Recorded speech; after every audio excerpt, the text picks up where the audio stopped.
League of Legends Roundup, where I cover the 4 major regions of League of Legends esports.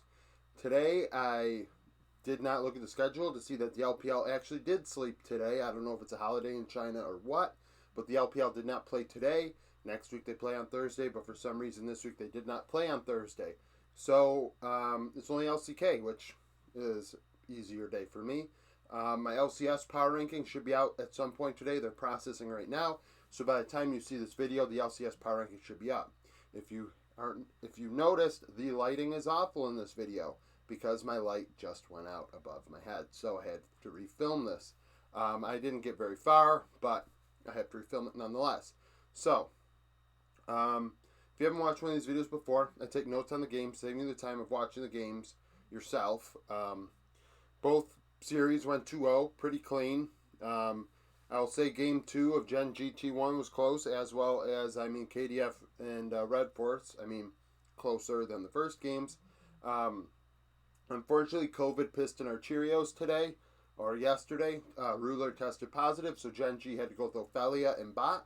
And Ophelia, they decided it would be better to put Ophelia on AP Champions. So, we didn't actually get a real Gen GT1 matchup at all in spring, unless we get it in the playoffs. As of right now, we did not get a preview of what that looks like, unfortunately. So, Game 1 between these two teams, like I said, they swapped Ruler for Ophelia. At 10 minutes, T1 would get the first kill for a Rift Herald. So it took 10 minutes for the first kill.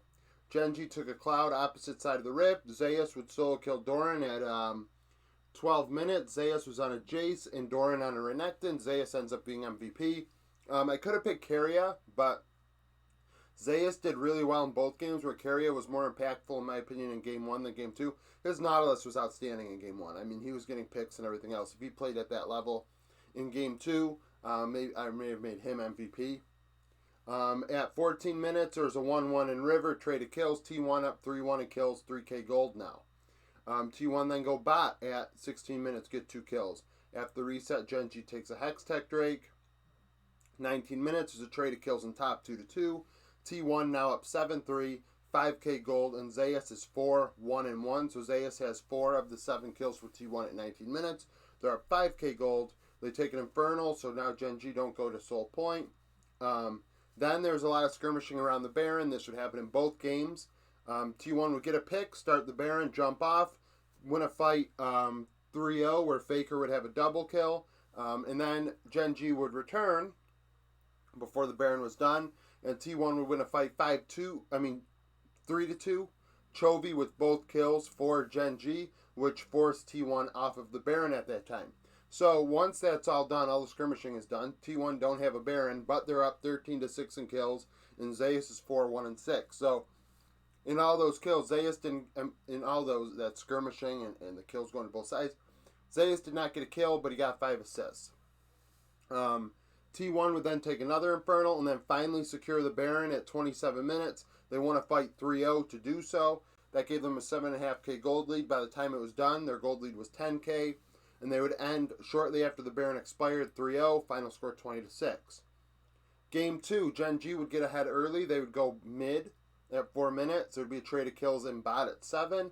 And Gen G took a Hextech Drake. So Gen G are cruising, and they would continue to cruise in the early game. 13 minutes, there's a trade of kills. T1 went top, Gen G went bot. Gen G took an Ocean because they went bot. However, this put T1 up 1k gold by 17 minutes because Gen G are focusing bot side getting Drakes. T1 are taking Rift Heralds, so they're up 1k gold. 19 minutes, Gen G go to Mountain Soul Point. T1 would punish them 1-0. T1 then would get another kill at 21 minutes in mid. At 22 minutes, similar to Game 1 at 22 minutes, we had skirmishing around the Baron. Gen G were able to get 2 picks. Chovy with both on Yone. They started the Baron. T1 forced them off 4-2. Zeus and Ophelia both with double kills in that fight. So Zeus shows up once again on the Jace again. T1 take a Mountain after that. So they prevent Mountain Soul from going to Gen G at the time.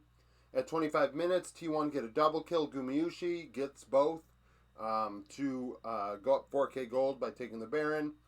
Now the score is 10-7 T1. Zayas is 3-1-4, so 7 out of 10 kill participation.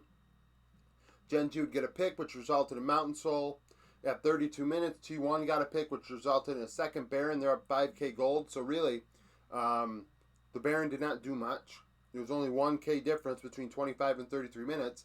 So that gold deficit, I mean, the gold lead isn't that big of a deal anymore. I mean, it's 5k, so it's a lead, but it's not nearly as much as it was at 25 minutes. At 34 minutes, though, T1 would get a pick, and then they would end with the Baron 3-1. At 35 minutes, final score 15-9. So the Baron was able to help them end, but otherwise they weren't really that far ahead anymore. Especially because Genji had a Mountain Soul. I mean, I don't know. Some people can guesstimate how much that's worth in gold. I mean, I can't say it off the top of my head. So I would say the game was pretty even at that point. Series 2, we have Red Force versus the Freaks. Similar to game Series 1, I could have picked 2 different MVPs in my opinion. Keen played an outstanding game 1. I mean, a great game 1 on Akali, which I'm going to get to. But Fate, I felt like played a great game 2, and I didn't mention him in game 1, but I will. I didn't write it in my notes, but by the time I was done with this, I was like, I should probably. I mean, Fate did show up in game 1, but I didn't find it very notable. But when I think about it more, I mean, it was notable. He was ahead on BDD quite big in the mid game, so let's get into it. KDF take a Cloud to start this game off. The first kill would actually come at 12 minutes. Fate getting a pick, so I mean, I didn't write Fate here, but I know he got the pick. He was on Vex. 2 minutes later, he'd get another pick. So Fate with 2 kills. Set 15 minutes. Red Force would dive top. Keen does a great outplay, which ends up getting a trade of kills in top. And then KDF get a 2-0 down in bot at the same time as diving bot lane. So, in that skirmish overall, KDF actually come out 3-0. Keen did not trade kills. My mistake. So, now KDF are up 5-0, 3k gold at 15 minutes. KDF take a mountain. At 17 minutes, KDF get a couple more kills. Keen would then solo kill Fate. Not Fate. Keen solo killed somebody at 20 minutes. It was not Fate. Let me see. I gotta think here for a second. Oh, Peter. Solo killed Peter. That's right. That's a P, not an F. So, 20 minutes. They attempted to dive Keen a second time top lane. He outplayed it in trade of kills, killing Peter. KDF would then go to Ocean Soul Point, opposite side of the rift, because they're like, if you're all up there, we're going to take Drakes.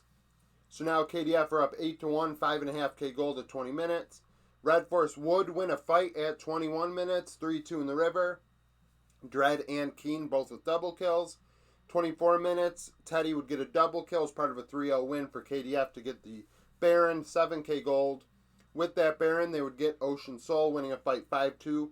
Elam, BDD, and Keen all with double kills in that fight. And then at 28 minutes, KDF will win a fight 3-0 in top, go down, expose the Nexus, kind of reset, but not really, and then do another push with a couple more waves a minute later, ending the score 24-6. So Keen was very, very impactful in game 1, outplaying multiple dives. Fate got them ahead in the early game with a couple picks, and he really did just really take advantage of BDD in mid. BDD looked awful. Red Force really struggled. Game 2, Red Force felt it was the support that had to fall on the sword, so they swapped out Peter for effort. I mean, Peter did get picked off 3 times in that game, so I mean, I can understand it. 5 minutes, Red Force would go top lane to take care of Keen right away. 9 minutes, KDF will get a kill for Rift Herald, take a mountain. 14 minutes, KDF will win a fight in the jungle 3-1. Elam with a double kill. A couple minutes later, they'd go top lane again. When they did that, Red Force took an Infernal. So KDF are up 5-2 at 20 minutes. 3k gold. Fate is 2-0-3 at the time on Rise. 100% kill participation. Doing well with the Realm Orbs, doing what he has to do. KDF would take a Cloud. At 27 minutes, there's a trade of kills in the jungle. So between 16 minutes and 27 minutes, we didn't have any kills. So after the trade of kills at 27 minutes, KDF will go to Cloud Soul Point after a skirmish that went 1-1 in mid. At 33 minutes, Red Force would actually burn down the Baron in KDF's face, and KDF would punish them 4-3. Fate and Kana with triple kills. I mean, I'm not going to be 100% certain on them both being triple kills because the replay did not finish, slow-mo. I looked back at it, and I mean, I believe Fate and Kana were the key carries for both sides, and I think they both may have had triple kills.